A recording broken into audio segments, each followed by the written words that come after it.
Hey, what's up everybody? True Boxing here. Thank you for coming back to Get Hit with the Truth. So today we're doing the breakdown video for Ryan Garcia versus Javier Fortuna that's taking place Saturday, July 16th on DAZN. So this is a big one right here between these two guys. You got Garcia, you know, undefeated, lightweight contender, very flashy, very popular, to take on Javier Fortuna, the former junior lightweight champion and contender, 33 years old, veteran. This guy's you know, real deal contender. He's a top 10 guy.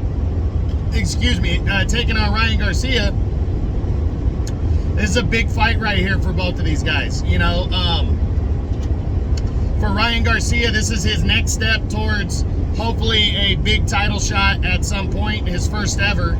And for Fortuna, this is, you know, kind of the last hurrah to see if he's, you know, still the real deal. So as we do with most of, as we do with all the breakdown videos, we start with either the champion or challenger. In this case, they're both contenders. We go with the favorite and the underdog. So I start with the favorite. I discuss what he's done coming into the fight. I ask all the major questions, and then we switch over to the underdog, and then we ask the same last questions at the end. Is it better for boxing if either of them wins? Or and finally my prediction on the fight. So let's jump right into Ryan Garcia, the undefeated lightweight contender. So Garcia, heading into this fight, you know, we usually look at the last three, and one thing that stood out is he's been very inactive in his, you know, between his last three fights. February of 2020, he knocked out Francisco Fonseca in one round. Then he returned about 11 months later and defeated Luke Campbell with a 7th round knockout, and you know, that was the big one right there. And then he finally put in 12 rounds back in April of this year against Emmanuel Tago. But that's only 3 fights in the last, you know, pretty much 2.5 years. And you know, he's only fought a combined of about 20 rounds total. So, you know, Ryan heading into this one, you know, it's good that he put in 12 against Tago, and I'm sure he's in really good shape. He's a younger fighter, but you know, he needs to make sure his stamina's there, and he's not going to get, you know, he's not going to get tired based on the kind of style that Fortuna has, and he really needs to be on point, because Javier Fortuna is quite possibly, in my opinion, he's the second best fighter that that he's ever fought, that Ryan Garcia has ever fought. I feel the best guy he's ever fought going into a fight where they stood was Luke Campbell last year. But Javier Fortuna is still a top 10 guy, you know, and very legit. He's got power, and he can box. So this is not a, you know, a guy that he needs to take lightly, not at all. So he really needs to have the stamina, because if you remember in the Luke Campbell fight, he was running out of gas heading into the second half of that fight because of how much pressure he was putting on Campbell after Campbell scored the knockdown in the second round on him. So he was really getting tired, and when he landed that body shot that ended the whole thing in the 7th round, I was very interested in seeing how he was going to handle going into those late rounds. And he's facing a real deal lightweight right here. So this is going to be interesting to see how he fights Fortuna and how the stamina is going to look. So, you know, that's what he's done rolling into the fight. And now the next question is, what style does he need to have to win this fight? And I don't think he needs to go balls to the wall, because I do think he needs to be wary of the fact that Fortuna's a southpaw, just like Campbell was, and a sneaky left hand coming through and hurting him. He really needs to look out for that heading into this fight. I think early on, absolutely he needs to make his presence known and test the waters, but he needs to do it, you know, smart. It needs to be a smart attack, and I definitely think he needs to hit the body. The body shots, I mean, if he proved anything against Campbell, body shots kill. And, you know, you got another older lightweight contender, former champion in Fortuna, If Garcia beats up that right side of the body with a left hook, he could really do some damage, and he needs to start early with that.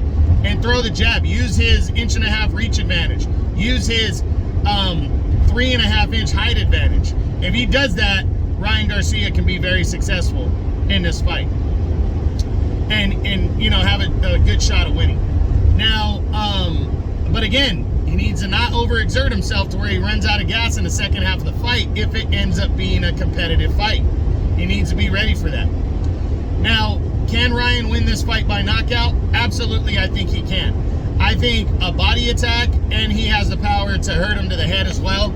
I think he can wear him down. I think Ryan has the power to knock out Javier Fortuna. Can Ryan win a decision? I think he can. I think Ryan is the busier fighter. He'll, you know, and all that kind of stuff. I'm not sure he can outbox Fortuna, but he can outwork Fortuna to where I think he could get a decision. Now, what does a win mean for Ryan Garcia here? Well, it's huge. It's his next step. It's his, you know, him continuing to prove that he's good enough and ready for the top 5. It's going to lead him to bigger and better things. Maybe a Gervonta Davis fight. So a win is huge for Garcia. What does a loss mean for Ryan in this fight? A loss would be devastating. Any kind of loss, to be honest. Because Fortuna, as good as he is, he lost to Joseph Diaz in a close fight last year, and Joseph Diaz went on to lose to Devin Haney. There's, you know, there's levels right now. Devin Haney, Vasily Lomachenko are considered to be at the top. Ryan Garcia and Gervonta Davis are considered to be the young lions that are trying to get to that top tier level. And if Ryan were to lose to Javier Fortuna, who's considered to be maybe on the 3rd or 4th level of a very good division, then that's really going to knock him down. And that's any kind of loss. Even if he were to lose a close decision, that's going to hurt him. So a loss would be devastating to Ryan in this fight. So let's switch over to the underdog, the former 130-pound champion, Javier Fortuna. Now, his last 3 fights, he's along the lines of Ryan. He fought in November of 2020, knocked out a guy named Antonio Lozada, a veteran, in the 6th round. Then he went on to, last year, he lost to Joseph Diaz in a close 12-round decision. And then he returned a few months ago and knocked out an unknown guy in the very first round. So similar, actually, they fought about the same amount of rounds, except he's done it maybe in a little bit less, you know, time. He's done it in about, you know, a year and a half, a little over a year and a half. He's fought 3 times. But he's not generally known for his activeness. You know, Javier Fortuna has been very inactive over the years too. But he's a solid veteran. He's a slick southpaw, and he has sneaky power that'll definitely surprise you. And that's what he needs. What kind of style does Fortuna need to have to win this fight? He needs to move to his left to avoid Ryan hitting him with the left hook to the body. Because if Ryan attacks that body with the left hook, that could really wear it down. He needs to be wary of that and not be a stationary target. And he needs to move to the left. Move to the left, and when Ryan gets close, he needs to be ready for a counter left hand right down the pipe. Take a page out of Luke Campbell's book, but don't take the page where he stood in front of Ryan and allowed the left hook to the body to crumble Luke Campbell. Because again, if Fortuna could take Ryan into the deep rounds of a competitive bout, if he can rattle him and hurt him a little bit, it really could go a long way, and Fortuna might have some success. But he's at a height disadvantage by about 3.5 inches, and he's got an 1.5-inch reach disadvantage. But Fortuna does not care. Fortuna is a baller. That guy is going to go in there and he's going to try to win this fight. So I think Fortuna needs to just go in there. He needs to box and try to steal some rounds early, and definitely try to land a big shot here and there that's going to really hurt Garcia. He needs to try to take him into the deep rounds and hope that Ryan overexerts himself, and then he can take over the fight like from rounds 8 to 12. That's it, needs to be his goal right there. Take him to the deep waters and drown the younger Ryan Garcia, if possible.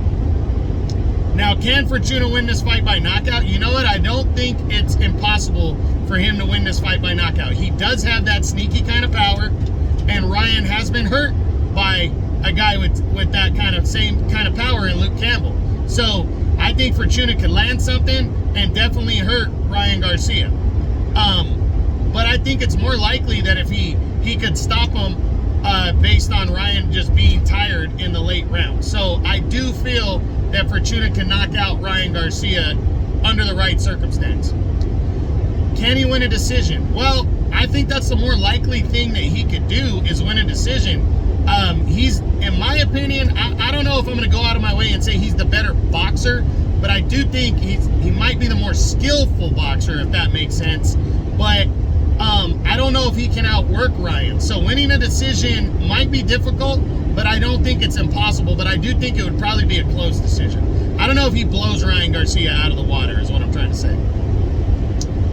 What does a win mean for Javier Fortuna? Any kind of a win would be monstrous for Javier Fortuna here. It would put him, like, shoot him straight into, around the top 5 of a loaded division and really give him a lot more options. Of course, a rematch would probably have to occur for Ryan if it's a close loss. But if Javier Fortuna went out there and knocked Ryan out, he opens up so many doors for himself, and it would be huge for his career, and it would, put him right back in the mix. What does a loss mean for Javier Fortuna? And you know what? A loss could tell that maybe that's all she wrote. He's 33 years old. He might go from contender to gatekeeper after a loss to Ryan, especially depending on how he lost. Nobody's expecting him to win, so he's kind of in a situation where, he can go balls to the wall. So, and if he fights a tough fight, he stays in the mix. He stays a guy that people want to fight to test themselves on and go, hey, I want to see if I can do better than Joseph Diaz and Ryan Garcia did if he loses a close one. But if he goes out there and gets wiped out, again, it might be all she wrote. But you know what? It's an opportunity, and he needs to take advantage of it and go straight for it, and I think he will. Now, next we ask, is it better for boxing if Ryan Garcia wins this fight or if Javier Fortuna wins this fight? And I think that's common sense. It's better for boxing if Ryan wins this fight. Ryan is a serious star right now, a budding star on the rise, and he hasn't even become a world champion yet. He's young, he's got the size, the strength, the look, and he's an exciting fighter, and that's what people want to see. So I really believe that he probably can, wholeheartedly, it's better for boxing if he wins this fight. It really is. Now, because boxing needs its young stars, that's why. Now, what's my prediction on this fight? Who do I think is going to win between Ryan Garcia and Javier Fortuna in this lightweight contest? And I'm going with Ryan. I think the only thing that can beat Ryan Garcia is him overexerting himself in another competitive bout like he did against Luke Campbell. But I'm not sure that Javier Fortuna can avoid the body attack that Ryan's going to bring, and I'm not sure he's going to be able to hold up to the power that Ryan has. So I think Ryan can end it in the first few rounds.